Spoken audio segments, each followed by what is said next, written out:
Gathered here this morning to convey our grave concerns with challenges that our democratic experience is going through. We are a cross-section of leaders and political stakeholders from across the country.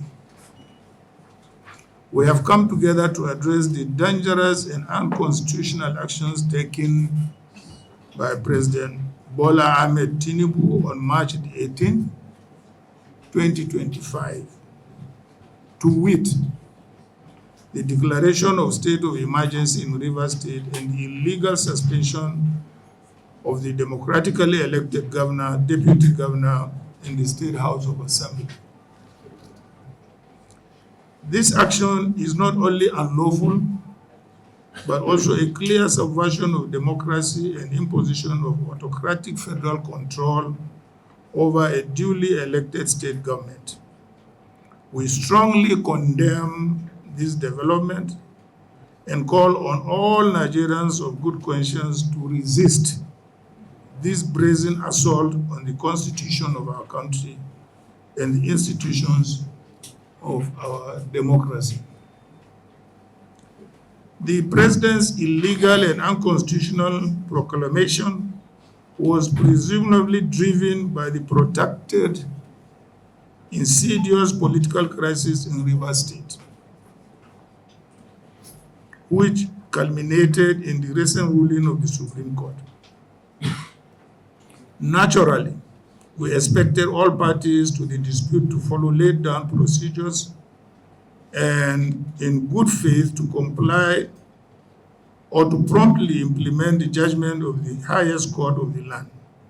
We know that despite proactive statements and belligerent attitude of these opponents, Governor Fubara have demonstrated goodwill and appeared disposed to the implementation of the ruling of the Supreme Court. However, rather than rise above the fray, the president yielded to petty favoritism and betrayed the oath that he solemnly swore to before God and man, which was to do, and I quote, do right to all manner of people according to law, without fear of favor, affection, or ill will, and I quote. If President Tinubu had conveniently disguised his true intention in the past, his broadcast to the nation on 18th March 2025 betrayed his bias and fell far below the standard of comportment expected from his exalted office. Now, let's go to the various constitutional violations. Number one,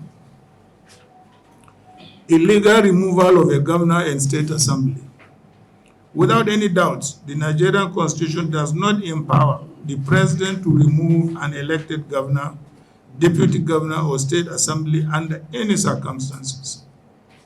The procedure for removing a governor is clearly outlined in Section 188 of the Constitution of the Federal Republic of Nigeria, 1999, as amended, through an impeachment process initiated by the State House of Assembly, not by presidential proclamation or arbitrary pronouncement. Number two, misuse of Section 305 of State of Emergency. Section 305 of the Constitution allows the President to declare a state of emergency only in the extreme cases where public safety, national security, or Nigeria's sovereignty is at serious risk. However, it does not grant him the power to suspend elected officials or to demolish democratic structures as he has brazenly done in Rivers State.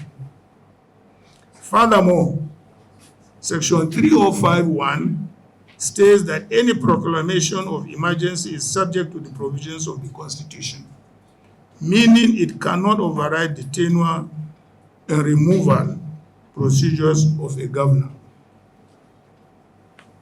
Number three, failure to meet constitutional requirements for emergency rule. The conditions under Section 3053 for declaring a state of emergency include the following. 1. War or external aggression, breakdown of public order and safety, natural disasters or any other grave emergency threatening Nigeria's corporate existence. None of these conditions exist in the current circumstances in Rivers State. There is no war, no widespread violence, and no breakdown of law and order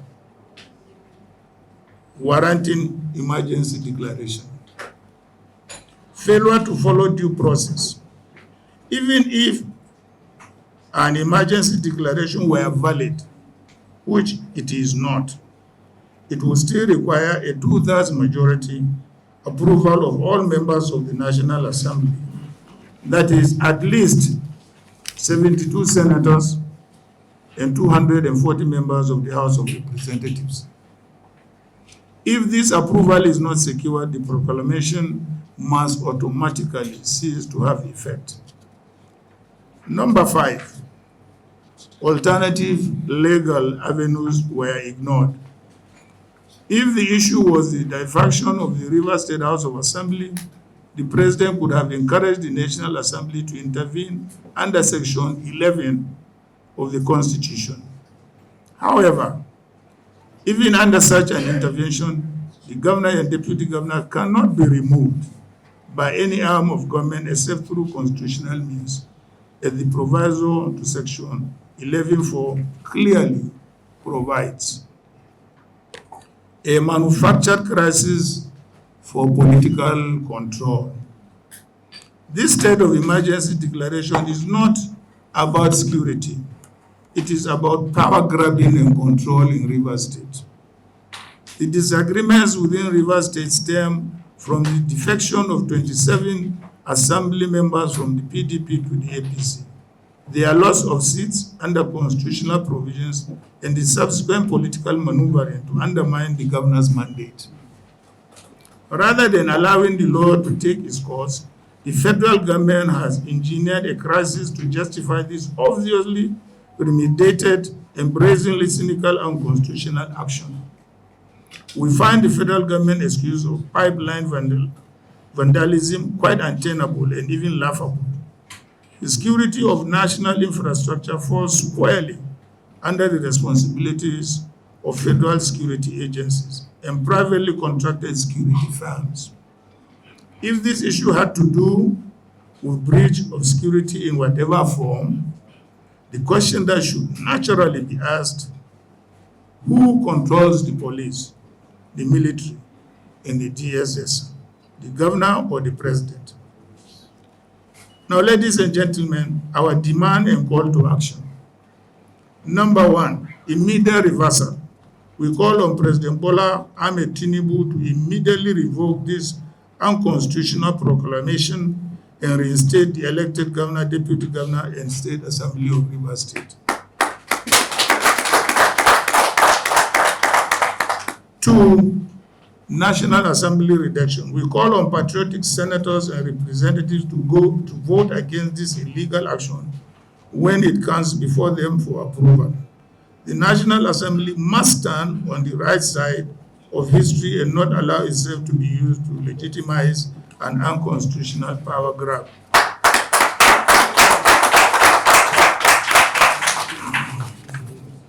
3, judicial intervention. We urge the judiciary to act swiftly in striking down this proclamation, as it sets a dangerous precedent that could be used to arbitrarily remove any governor in the future. I am very happy to read the ruling of a judge in Rivers State which directed a status quo. Number 4, Nigerians must defend democracy. It's not only the responsibility of the opposition to defend democracy. It's the responsibility of all Nigerians, all of you, to defend democracy. Otherwise, there won't be a Nigeria. We call on all civil society organizations, political groups, and Nigerians of good conscience to stand firm in the defense of this democracy that we all have toiled to build. Rivers State is not a conquered territory, and Nigeria is not a dictatorship requiring the replacement of an elected governor with a military administrator. We recall that even when a previous administration had declared a state of administration in parts of the country bedeviled by insurgency and acts of terrorism, the governors of the concerned states were not removed from office, as this administration has done. This action by Tinubu, therefore, represents a new law for our country. Distinguished ladies and gentlemen, the historical unrest in the Niger Delta should not be forgotten so soon. Past administration had made great efforts and sacrifices to restore peace and stability to the Niger Delta, which is critical to the economic health and stability of Nigeria itself. This federal government should not manufacture political crises that could disrupt the fragile stability and return the country to the past that we have all prayed to leave behind for good. We must never allow personal political interests and the desire to hold on to power at all costs to throw the country into unavoidable chaos through brazen subversion of the principles of federalism, democracy, and constitutional governance. This is not just about Rivers State. It is about the future of Nigeria's democracy. During the Obasanjo administration, in which both His Excellency, the former Vice President, and my humble self were a part of. And it is true that in those cases the governors were suspended. These suspensions were challenged in the courts, and in 2006, the Supreme Court of Nigeria